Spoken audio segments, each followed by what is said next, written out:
With us today is Joel Klettke.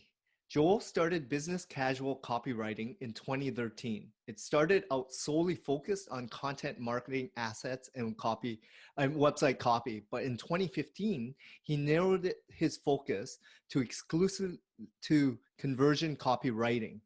He works at he looks at how people make decisions and how to write copy for that specific purpose. His copy helps companies convert more visitors into leads and ultimately sales. Thanks for being on our show today, Joel. Yeah, thanks for having me. Excuse the hoodie and the hat. I'm in the process of moving houses, so I'm a little less formal than some other days. But yeah, really excited to chat. Perfect. Well, I really want to thank you for taking time out of your busy schedule to be on our show today. So just tell us, the audience members, a little bit about yourself, who you are, what do people know you by, and yeah, go ahead. Sure. So, I mean, as you mentioned, I've kind of carved out a nice niche for myself in two ways. So I do a lot of conversion copywriting for B2B and specifically software. I've had the privilege of working with some really great companies in that space, and everything from, scrappy startups to, some of the big players, which has been cool. And then case studies. So a few years ago, I kind of spun off a company, and all we do is customer success stories. And that's been a real fun adventure and some highs and lows, and figuring out how to run a team and improve an offer. And beyond, outside of work, I'm a dad. I've got a 1-year-old, and he's growing and learning all the time, and that's been a real adventure. And I feel like I'm in a period of my life where I'm just learning every day and experiencing something new, and it's been a really interesting year for that, especially with the little guy. Oh man, it's the best times of your life, definitely. So cherish those moments for sure. So tell me a little bit about how you started your business or career path. Like, were there people that inspired you, or was this kind of a career that you kind of dreamed up when you started, when you were growing up? Yeah. I mean, so I always loved to write, but I never saw a career in it. Like I knew I think smart enough to know that like writing, your shots are 1 in a million if you're like an author, a fiction author. So I didn't even want to try that path. So I always loved writing, but I didn't want to be a journalist. I had written for like papers in university, and I thought, what, like this is okay, but it's not really the writing I love to do. Didn't want to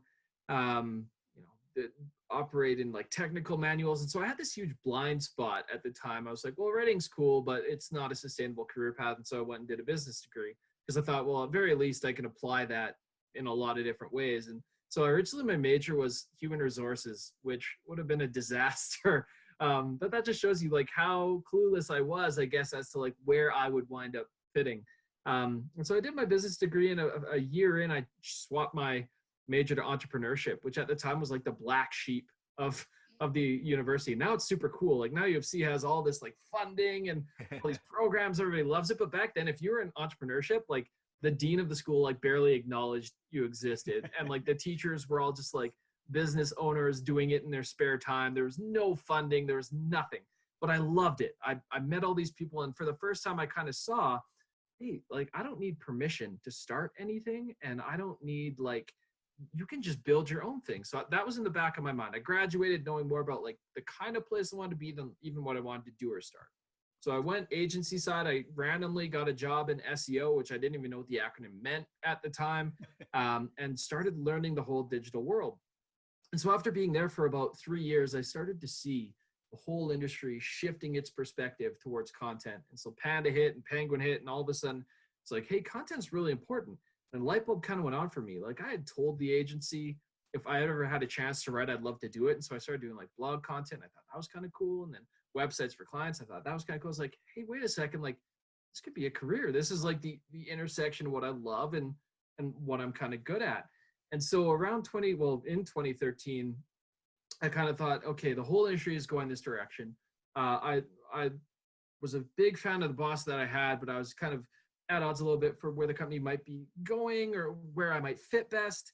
Nothing wrong with the company, just not necessarily like what I saw myself doing forever. And they're still around and doing well. But I thought, okay, now's the time. So I took 2013, I left the company, started business casual, primarily focused on blog content, ebooks, and that sort of thing. In terms of like people who inspired me, I at the time, the only person who really was in the back of my mind was my dad. My dad had always said, if you can ever find a way to be your own boss, you should do it.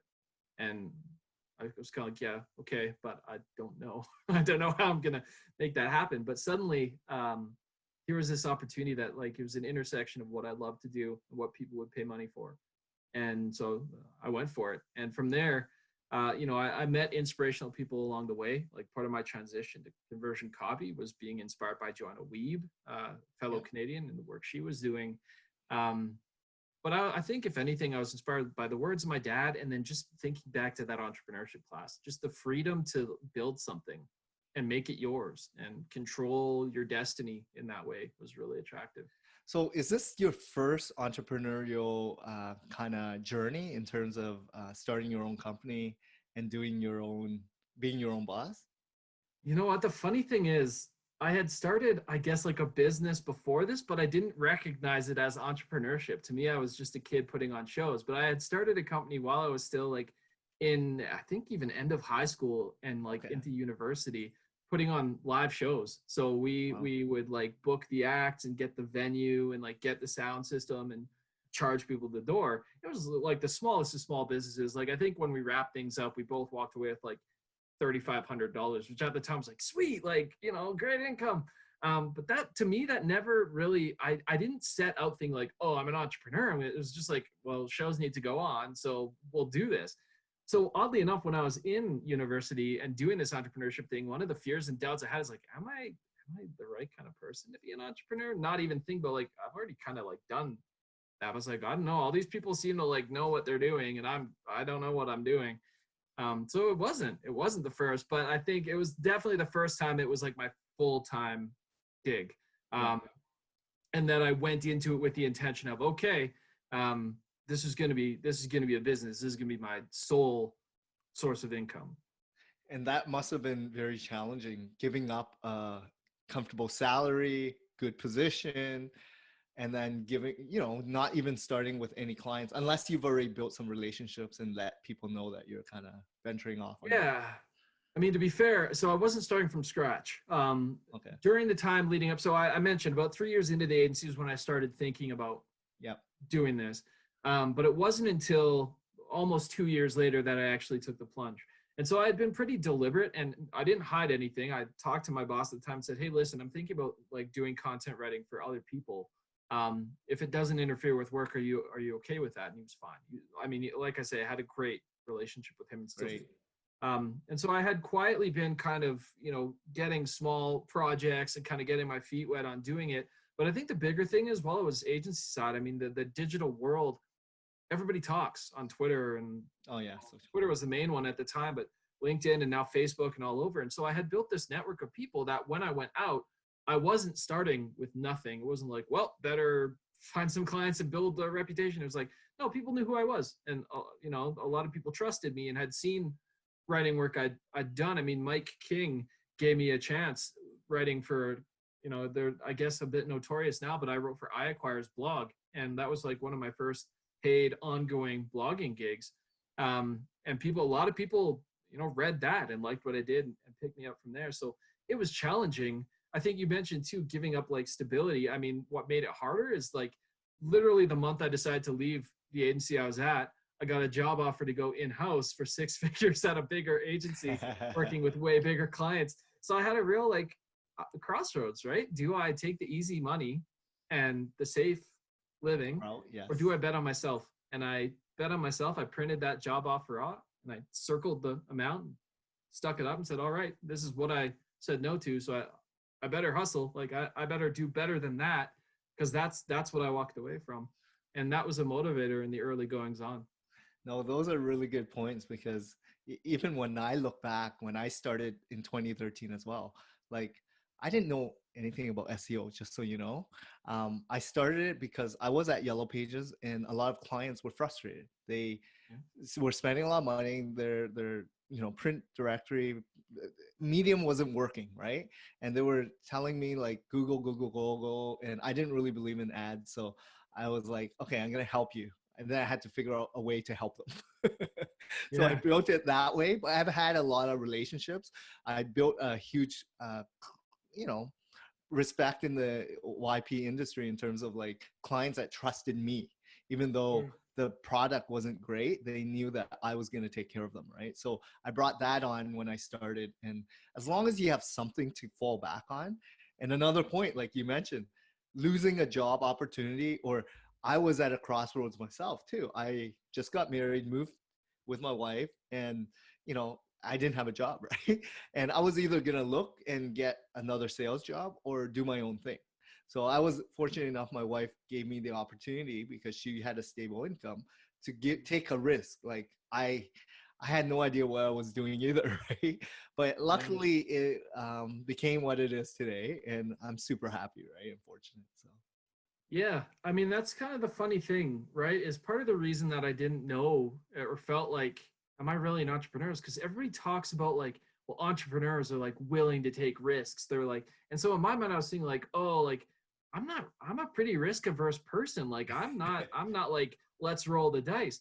But I think the funny thing for me is like, and nothing I've done has really felt like a huge risk because for me, by the time I make a move, in my mind anyways, it's so calculated. Like I know there's a demand for content and I know I've got the skills to fill it. So for me, yeah, I mean you're nervous like will this pan out, but it didn't feel for me like I was a risk. Like to me, jumping out of a plane, that feels like a risk. Starting a business in an area where you know you've got some skills and a network, not that risky, right? And even with case study buddy later on spinning that off, it was like, okay, like if I feel there's a risk right today, it's like the risk I'm looking at now is like if we're going to hire someone full time and make an employee out of somebody, then to me that feels more risky. It's like, okay, now I'm responsible for them. But yeah. my one man business or my businesses with teams of contractors, I think for me have rarely felt like these like huge, I always imagine feel like this huge risk and like I'm walking a tightrope and like, oh no, anything could happen. But for me, it hasn't felt that way. And I guess like if I reflect on it, like it is risky to start your own thing. And like, but there's this like, maybe it's naivety, maybe it's dumb confidence that it's just like, it's going to work out. I'm confident it's going to work out. Well, you've done your due diligence and you know what you're worth, right? And you know your expertise. So it's not like you're going blinded. And as an Yeah. entrepreneur, you should never go blinded. You should know your audience, know exactly what you're going into, have some expertise before you actually set foot into entrepreneurship. However, a lot of people go blindly into running their own restaurant, not even working a Right. day in that field, right? So that is the risk a lot of people are talking about. Right. But Like, I you think know, it's, you're educated enough to actually know to take the steps even before taking on a new venture or anything like yeah, like I think there's like dumb risks, and dumb risks are like, I have no idea if there's a market for this, if anyone needs this, if that. anyone Yes. wants this, what I'll charge for this. Yes. Like to me, that's a dumb risk. Yeah. And then there's like calculated risks, which they just feel less like risks at all to me, Yes. because it's less of a question of is there any hope of this working out, and more just the mindset of how do I make this? How do I make sure this works out? Yeah. So yeah, And important. I plus think you're important positive too. distinction. You're Yeah, positive, so don't worry. I think that's a big thing too. Like a lot of people yeah, are like frustrated, more, you know, just demoralized once there's no revenue or there's no opportunity. Like even they do as much analysis as possible, there's no mm. market for it, right? Like without Yeah. knowing anything. So Like I um think for me to cap this off, like how it feels today is like if you've ever been rock climbing, right? I'm afraid of heights. I hate heights. But as if I'm rock climbing, as long as I don't like stop and look down and realize like, holy crap, I'm fine. I'm like, you know, you come against an obstacle, that's scary. And then you start assessing the risks more. But for me, I kind of tend to like for months at a time, just like things are good, things are good. And every so often I'll stop and think about like, what if it all went away? And like, what if it all, and then it's like when you look down, you're like, yeah, yeah. but this is like, you know, pretty quickly just like, Yeah. okay, stop looking down, you know? Exactly. So stay positive, right? The big thing Yeah. is once you, and it's good to reflect as well, Yeah. but there's always good to reflect and do the pros and cons of every major thing in your business, right? Like a new Yeah. hire, a new process, new, you know, competitor, etc. So in Yeah, terms use your of like, brain.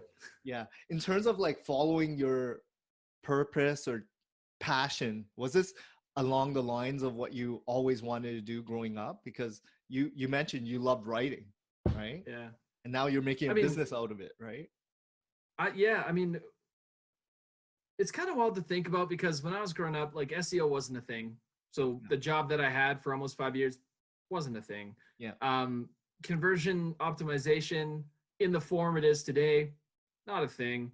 So it would have been impossible as a kid to be like, I don't think there's a kid out there that's like, I want to be a conversion copywriter and I want to start a case studies business. So I think for me, it was less like something that I always dreamed of doing. I didn't even always dream of like owning my own business. Yeah. That was something that I just kind of fell into and found that I had like a natural bent towards. But I think what it was for me was just the realization that you can have your cake and eat it too to some degree. Like it was this alignment of things that I love to do. I love to teach. And so client relationships where I feel like I know something and can share it with them, Yep. those don't feel scary to me because I feel like I'm teaching and sharing as opposed to like consulting, which is like a scary term. The writing piece, always loved to do it. But again, I blocked my own shot there. I was kind of like, well, a career in writing doesn't make any sense. There's no money in it. So I mean, I'd never, like, I always thought, well, I'll write for a hobby, I'll enjoy that passion, but I never really envisioned, like, oh, yeah, I want to, like, do that forever. And so I think it's less for me, like, following my passion now, and my passions will shift and change, but I think what this is for me now is this, I've found the intersection of, like, a whole bunch of different passions and turned it into a job. I love to write. I love to solve problems. I love to dig into data. I love, I really genuinely do love managing clients and working with people and teaching people. And so for me, it was just less of like a defined vision and like, this is where I'm going, and more being surprised by the fact that you can actually have a job that allows you to do all of those things. And I didn't discover it all at once either. It wasn't like a light bulb went on and it's like analytics, creativity, conversion copy. It was like one thing at a time. Like agency side, I learned how passionate I am about being competitive in a space and using analytics to make decisions. And then when I was doing content, I got to revisit how much I loved being creative and telling a story. And then when I discovered conversion stuff, it's like, and so slowly all these things came together to kind of make it what it is. But it wasn't something that I just like chose. I'm like, yeah, I'm going for that. It's great that you are now molded to your ideal or your perfect self, right? Because if you think about it, you don't dream of what you're now, right? Like maybe you had a dream of becoming a police officer or a fireman or whatnot, but to dream of being a conversion copy when that's especially just arise over the last couple of years, right? So it's good that you're on top of what's happening in terms of technology, and you're in the demand, and you're out there learning and staying in the forefront of what is going on and what people are actually just looking for, right? And that's another thing too. Like if you're always curious and you're always looking for opportunities, they are there. It's just how do you capitalize on it? And if you're hungry enough to actually do something about it, because a lot of people are just sitting back waiting for things to happen, waiting for the next big person to do what they're doing. Well, you actually did something about it and took it on, right? To be that guy where people are going to turn to, you know what I mean? Yeah. And this was something that even this past week, I've just been like, I work with a mindset coach, which is the whole, I'm the last person you would expect to work with a mindset coach because I'm very anti like woo and like, I'm not out there manifesting stuff but that's a whole different discussion. But I was kind of reflecting on like when there have been periods, even in the past few years, where I've been frustrated and I look to what somebody else is doing. And I mean, the classic whipping boy in SEO is Neil Patel. Everybody loves to hit on Neil Patel, sometimes myself included. But I had to ask myself, like, what frustrates me about him? What is it that I don't like? And I had to realize, like, is it jealousy? Is it that I like, because you can hate the way he's done it, but he's built something huge. He's built this empire. And is it me looking at myself? And I'll tie this back. Like the thing is, he went and did it. He made the decisions to go and do it. You might not like how he did it, but us sitting on the couch critiquing while he just continues to get further and further ahead, he's the one laughing. You know, we might feel like we're, oh, but he's the one laughing because he got off the bench and just went and did it. And you don't have to like the way he did it because thousands of people do. And I think that's the thing. If I look around in the industry and anytime I find myself frustrated or pointing at a person, be like, I don't like the way they do things. Notice the operating word there, do. They do things. Yeah. And so the people who get ahead, you don't have to wait till you know everything. You don't have to wait till you're perfect at it. I'm not saying charge people lots of money for like half-baked stuff, but if you wait until the point that like you feel 100% completely ready to seize an opportunity, that opportunity is probably gone. Too late. Exactly. Yeah, like even myself, right? I didn't know anything about SEO, and I'm honest with that, right? And I just went in and I learned it, and I tried the best, and I made mistakes, and I continue making mistakes, and I'm continue learning, and it's fine, right? As long as you're enjoying what you're doing and you're happy, right? And you're doing the thing. That's exactly the thing. You are doing something. And because I guarantee there's people listening right now. They're like, I want to launch a course. I want to launch a company. I want to do this or that. How long are you going to sit there and tell yourself you want to instead of just, I'm going to? And it's one of those, like, again, we get a lot of these gurus coming on and like, live your dreams, but it's like at some point you have to do something. Yes. And if you never choose to do something, you're going to stay exactly where you are right now. And especially if you're at a job and you're kind of doing the same thing for years after years and you want to get ahead, yet you're not doing anything about it, right? Taking on other courses, learning about other things, doing a side hustle to see if it's actually for you. Like without action, you're never gonna be successful, or if you're never gonna get ahead, right? Like, so I mean, and let me share a real quick story. So I'm in a position now where I'm fortunate. I get people kind of approaching me and they want coaching or mentorship. They want to, most of them want to pick up projects, right? Like, do you have overflow? Can I take it? So I get pitches from people that are like, can you coach me? Can you train me? 90% of these, like most of these pitches, when I ask them, what have you already done? They've got nothing. I got a pitch from a 15-year-old kid, 15 years old here in Calgary. And he is a student of Dan Locke and these online guys. And what was different about him, and the reason that I actually said, yes, I will mentor you and work with you, and is he could lay out, this is what I want. This is what I'm willing to do to get it. This is what I've already done. These are the actions I'm already taking. And so there's lots of people that like to talk about, I want to one day do this, or I'm waiting for the opportunity to do that. But if you wait for all the stars to align for the perfect moment to just like crash through your living room window and say like, go for it, it's not going to come. But, you know, if a 15-year-old kid can now balance like copywriting tasks and assignments and his regular super heavy school load because he's in the IB program, like you can do it too. There's always going to be, and I guess we already talked about, there's always going to be a risk or a reason not to, or something that's going to tell you to stop and hold you back. But if you wait for the perfect moment, it's not going to come. And these are really good points because I see it all the time, and I try to help where I can, but if they don't have that will to actually go and do something about it themselves, I mean, they're talking themselves out of that start, like being successful, right? Like they're not gonna be successful if they're not willing to take that risk, like you mentioned. You know, at that 15-year-old, like I look at my son, and I know you have a young child as well. Right at this point, they're so curious. They're willing to do things. So imagine as a business owner, that's what you always have to think of. That person so young without knowledge of anything, yet they're curious and they're wondering what can they do and learn and, you know, help out, whatever it is. Like if you're always at that mindset as an entrepreneur, you're going to be doing something and you're going to be successful, right?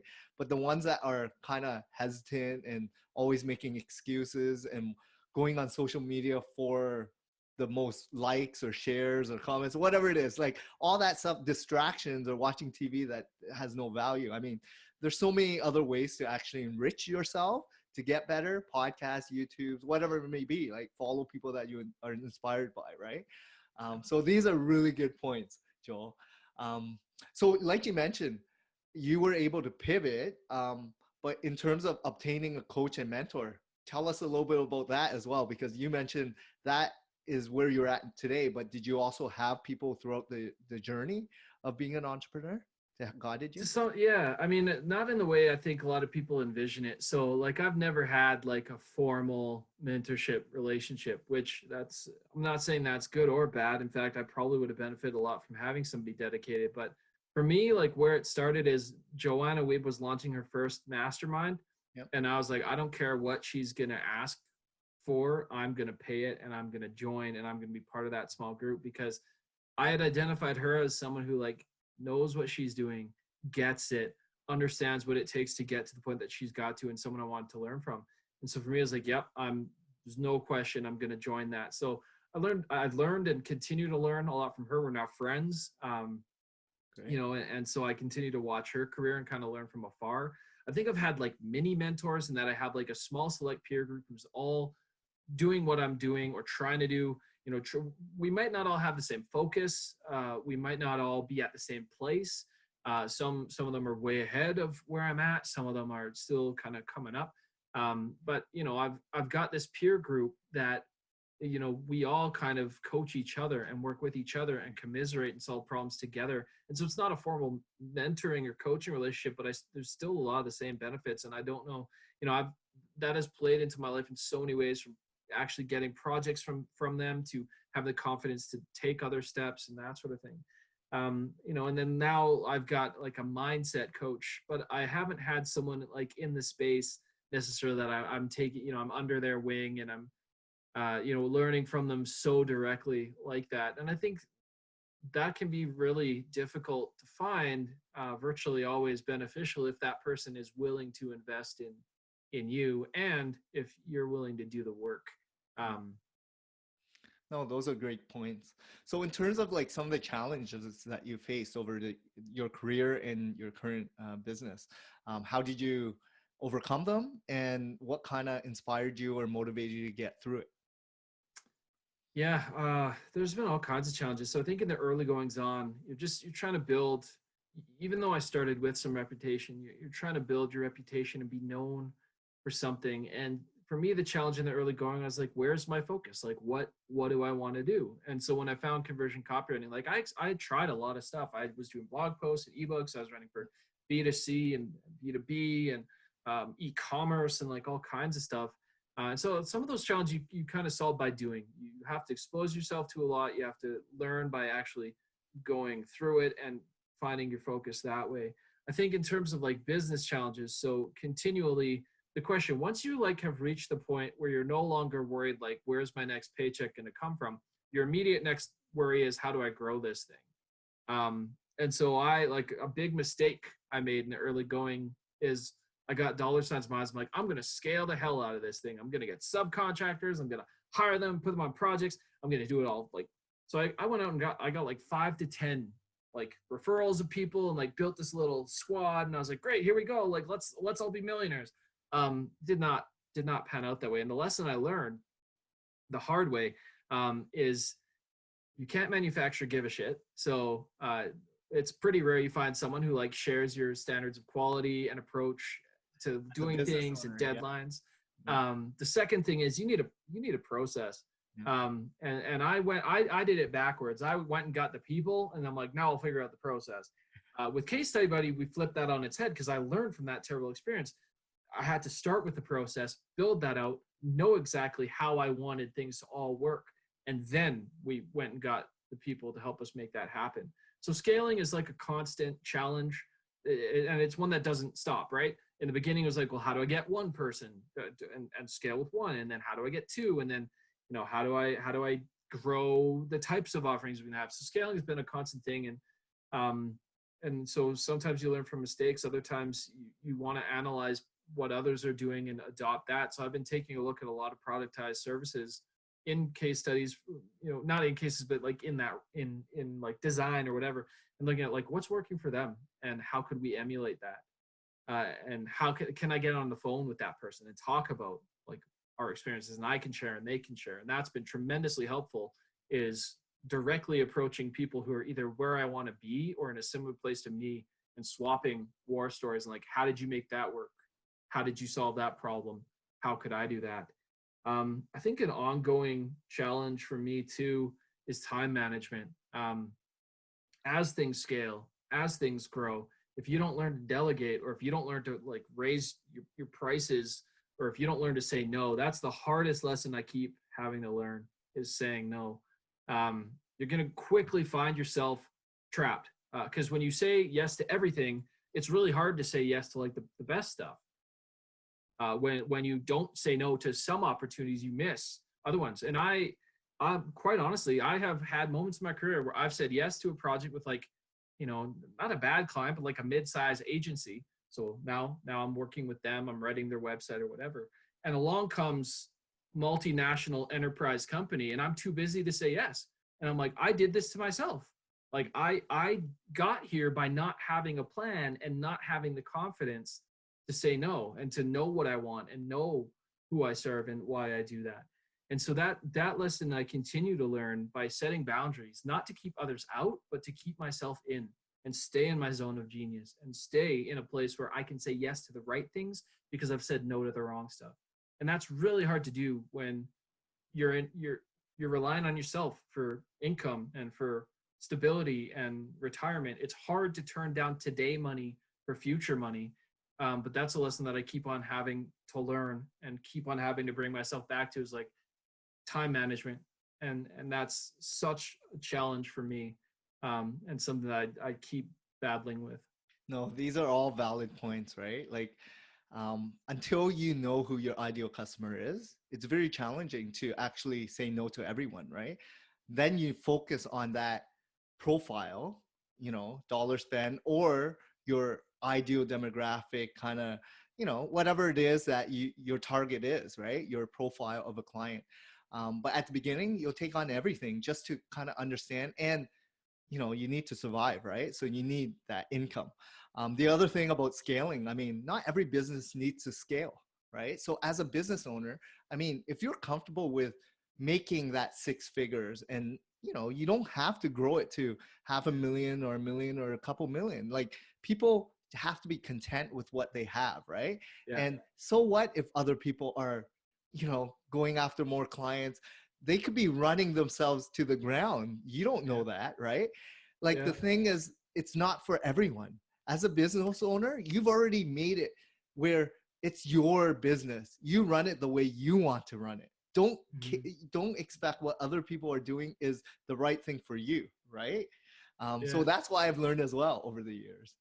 Yeah, and I think it's just one of those things, one of the hardest things to do in life in general. I think humanity as a whole struggles with it, is defining like what's enough, right? Where am I contented? Yeah.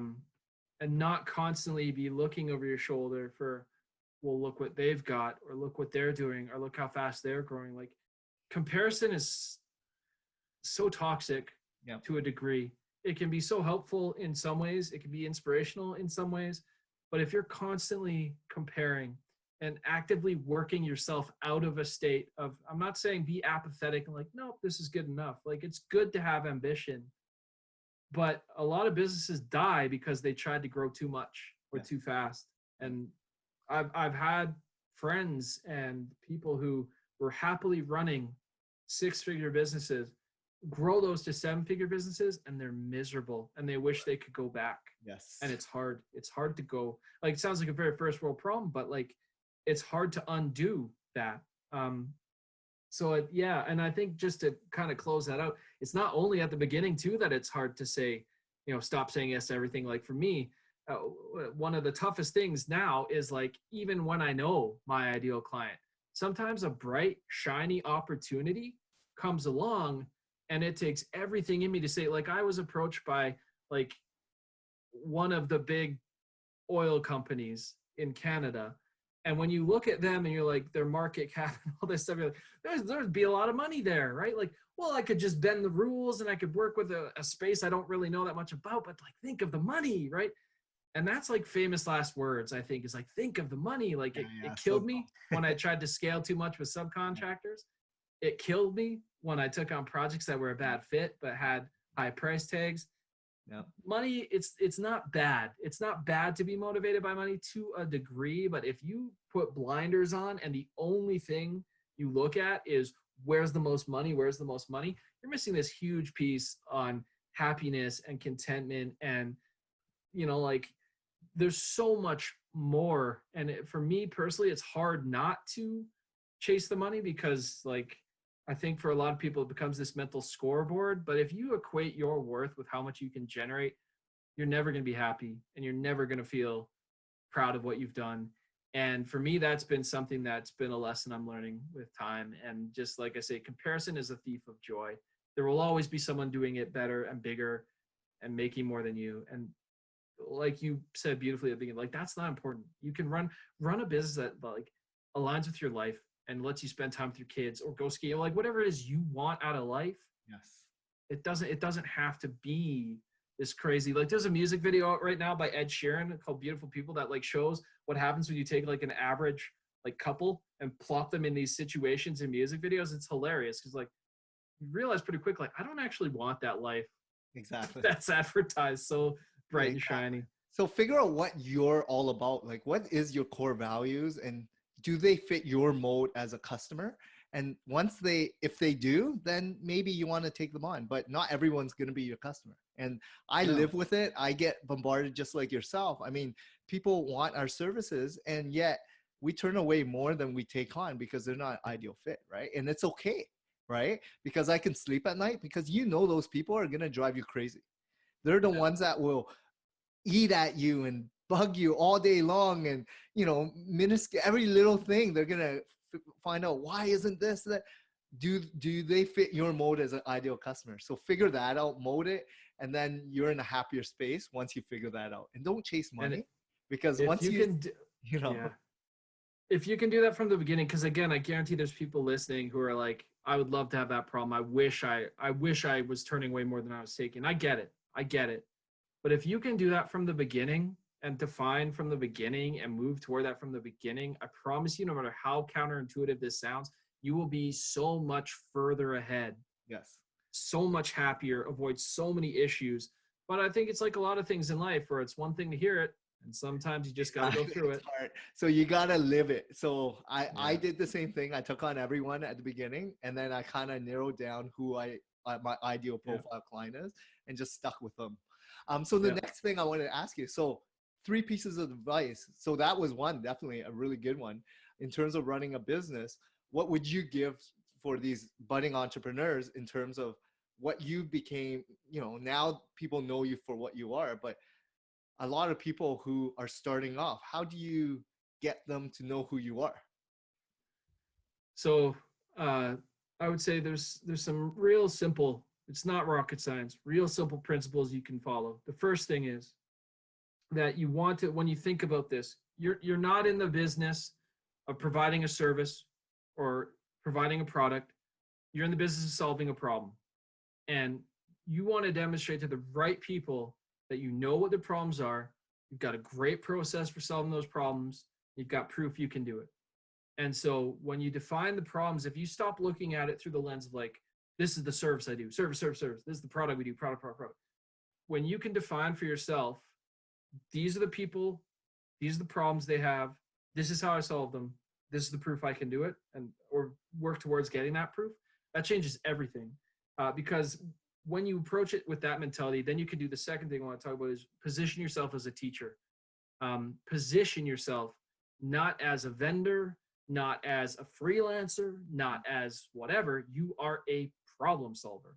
And so things that I did that really helped me get to the point of being known for B2B SaaS or known for case studies really quickly is to share that process. So if you go look at businesscasual.copywriting.com right now, you'll find a post that I wrote a while ago. It's called How to Write a Service Page That Converts. Now, why did I write that? Why am I giving away the process that I use and using an example?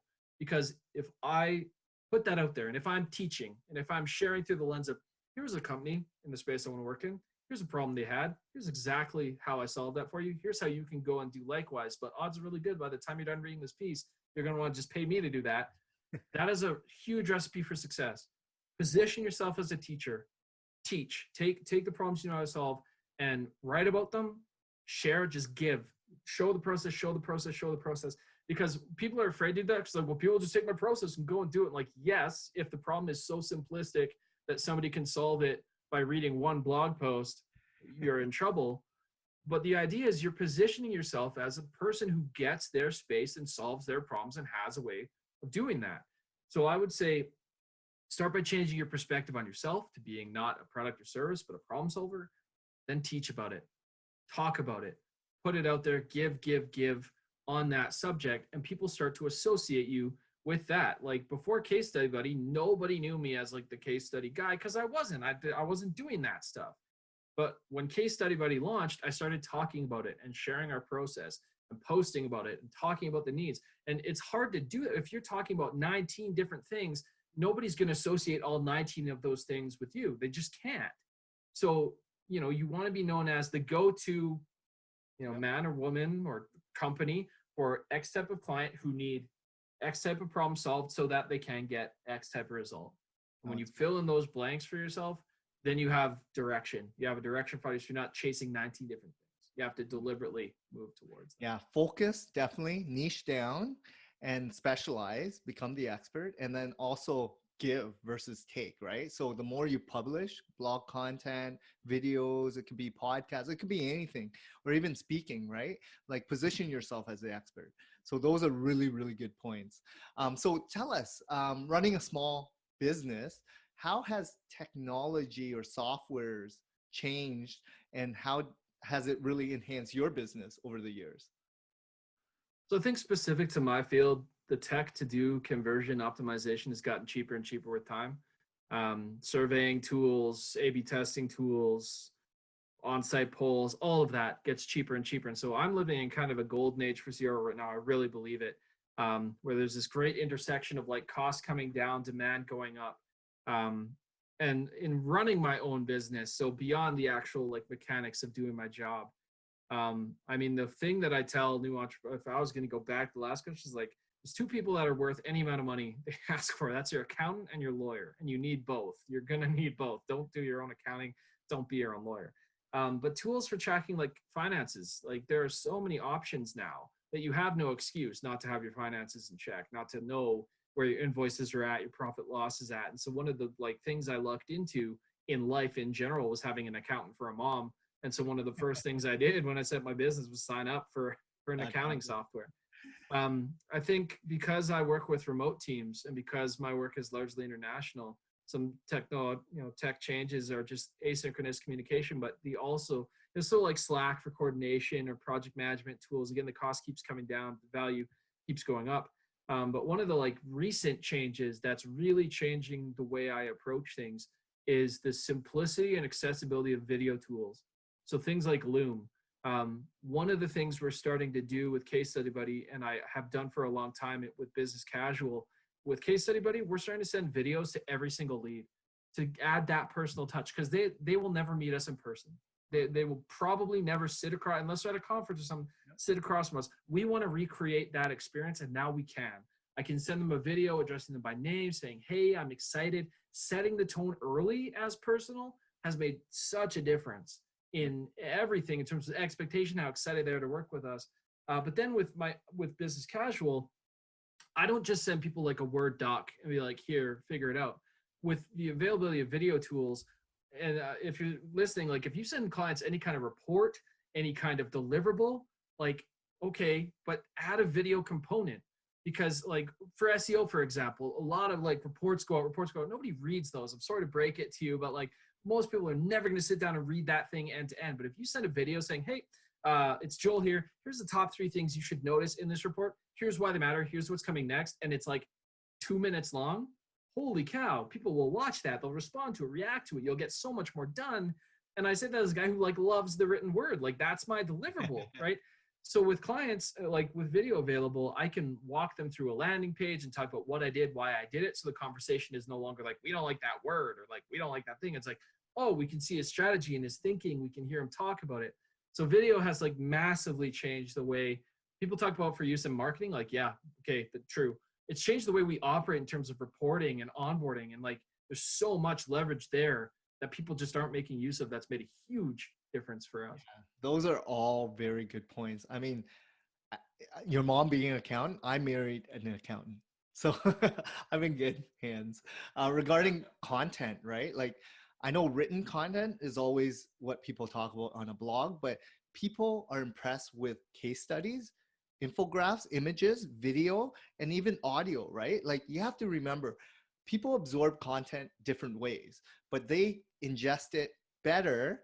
And that's why, even for myself, like we love face-to-face meetings. People love, Mhm. meeting us, building relationships, but the ones that we can't, we're going to do a Zoom meeting, and it's as good even though we're not localized, right? And then we can Yeah. share it to them with a recording, right? Like Yeah. all these things, like technology has advanced so far.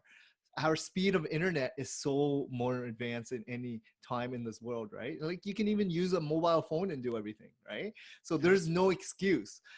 So these are really good points, because if you're looking at being afraid of technology, you have to look at the benefits of it as well. Like how can you use it to actually enhance the experience of your clients? Like what are they frustrated with, and how can you remedy it? How can you solve a better problem, right? And make things Mhm. so that there's no other issues and problems, and you're thinking ahead of the curve, right? So Yeah.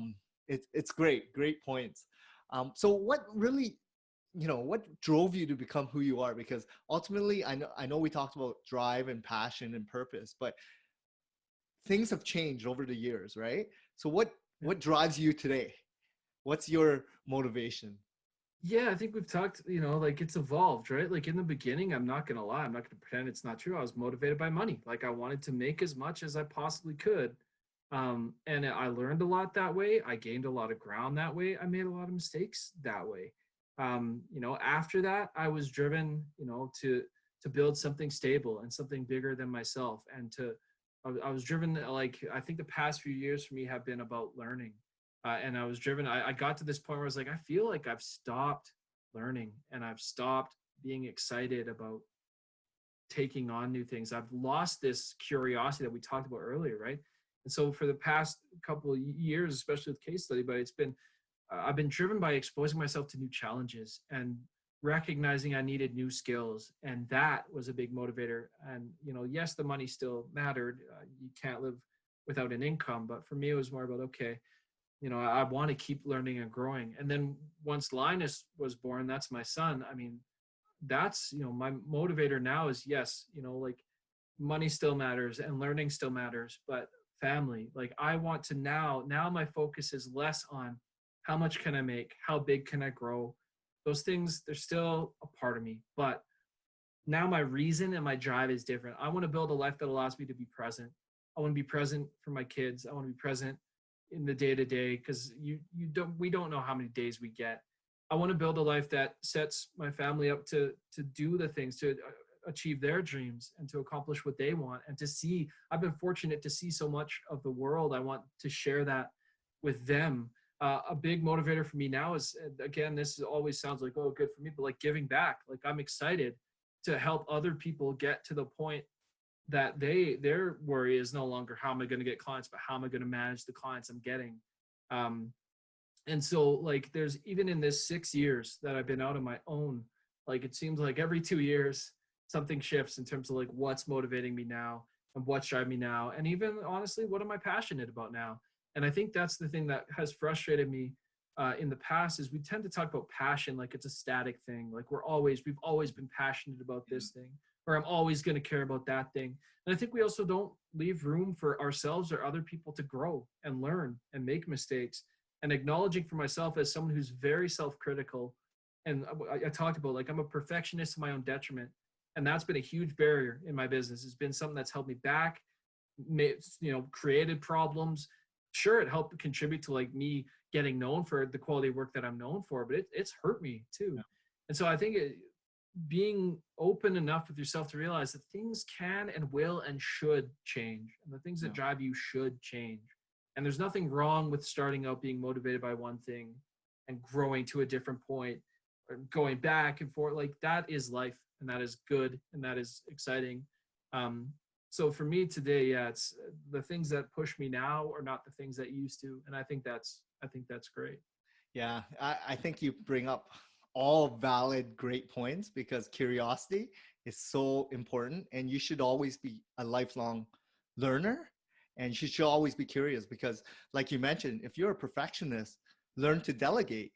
Read books on how to delegate accordingly, and that's something over the next 6 months you can actually improve, right? Like there's Yeah. so much resources and things, if once you self-reflect, where are you strong at and where are you weak at, and kind of do that on a regular basis. And once you do that, you can kind of improve. And yeah, you're not going to learn everything. You might need help, outside external help, or even a colleague or a friend or something, a mentor, to help you guide through that. But once you kind of realize what you need to do, you're so much happier, right? And I think the biggest thing is just bring happiness and continue doing what you're really passionate about, but enjoy like that contribution of giving back. Like I feel that's so rewarding. Like when I get, people that look up to me and or write a video or whatever, like create a video or a testimonial to me, I think that is way more rewarding than a referral, because referrals are just like, money is a big thing, but yeah, it's a new client. But when someone speaks that highly of you, like, and writes a testimonial, it just, I don't know, something about it is so good, right? And so you're on the right track, right? Yeah, it's again, I think it's just a matter of like we talked about too, defining like what's enough, right? What are Yeah. you contented with? And I think part of the hunger like that fuels people that just keep chasing these things. This is just my own perspective. But I feel like when you don't feel validated or you don't feel seen or you don't feel like you're making a difference, there's this tendency to see yourself as not doing enough or not worth it or you're not on the same level. And one of the like shortcuts to feeling like you're doing something of value is to do it for someone else and to get that feedback and to see tangibly in someone's life they started here and now they're here and I helped. I didn't do it all. It's not that I'm so great, but I gave them a little nudge or I just helped I helped them make that little change. To me, it's taken a long time, but that's been a big part of how curbing that whole idea like I just need to make as much as possible. That's been like a bit of an antidote where it's like, yeah, but like okay, but how much difference can I make? And like, that can be a massive motivator too. No, those are great pillars. Yeah, that brought up to, you basically answered my last question, right? Basically the pillars of life, right? Like family, you have a young one. Health is definitely very critical, because without a strong mindset and, staying healthy, you have no energy to do what you're passionate with, right? And then of course the community aspect, and of course business. But it all boils down to building strong relationships with whoever you're working with, or your family or friends or community. But yeah, like it sounds like you're on the right track, definitely, because you're happy, you enjoy what you're doing. I know you're going through, a move right now, so I really want to thank Stressful you. time. It is fairly stressful. I've been through quite a few moves over the years, but I think once you settle in, especially in the neighborhood, and you watch Yeah. your child grow up, and you're present, and especially now you're equipped with that, and you understand what's valuable in your life, right? You put in the Yeah. time where you feel that is the most important for that moment, right? And if you value family or travel or relationships over business, then make sure you put in your calendar and make that happen. Don't let your business run you. You're the one who started the business, so let that run in your time and schedule, right? Yeah, I think it's, to kind of boil it down, like don't build a business to make a living, build a business to make a life. Yeah. And like it sounds like a cheesy like, woo kind of saying, but really um like it's something I've just been struck by, and I think it's partially because I'm like a dad now, and so with a 1-year-old you start realizing like, oh, like I'm not gonna be here forever. And you like start noticing in news headlines like, oh, guy, a man 35 died. And you're like, holy Yeah. crap! Like, I think I'm in like this period of like really recognizing how like mortal and time limited and like Yeah. vulnerable I am, and we all are. And so that's really the thing is it's again, it's one of those things, it's easy to hear and easy to tell yourself you understand. But like when you look back on your life, what is it that's going to have made the difference and made you happy? And what's not even legacy, but like, what is your story going to look like? Is it going to be that it's okay to have ambitions? It's great to have ambitions to build a great business, build an empire. It's great if that's your passion. But I would probably say if that's the only thing you ever did in your life, you missed it. You missed something. Yeah. And so I think constantly reflecting, evaluating, and do I run a business or does my business run me? Am I making a living or am I making a life? I think is an important perspective and a thing to just keep calling yourself back to. We're not always going to get it right. It's easy to get distracted, easy to get pulled off track, but it's a good kind of mantra to come back to. No, these are all awesome points, Joel. Well, thank you so much. I really want to thank you for being on our show today. So where can listeners go to learn more about your business? Yeah, you can check out, if you're interested in customer success stories and you want to learn either how to do those better for yourself or get some help with them or whatever that might be, casestudybuddy.com is where you'll find that stuff. Business Casual Copywriting is my very old, desperately in need of an update website, but there's some good resources there. And if you want to chat, at Joel Klettke, Klettke, on Twitter. I don't always reply quickly, but I do always reply. And then LinkedIn as well. But don't go to Facebook. Let's leave that one alone. No. Well, thanks a lot again, Joel. This was great. You gave a lot of valuable tips for entrepreneurs, and hopefully they ingest it and use some of them for their own business. So thanks a lot. For sure. Yeah. Thanks for having me on.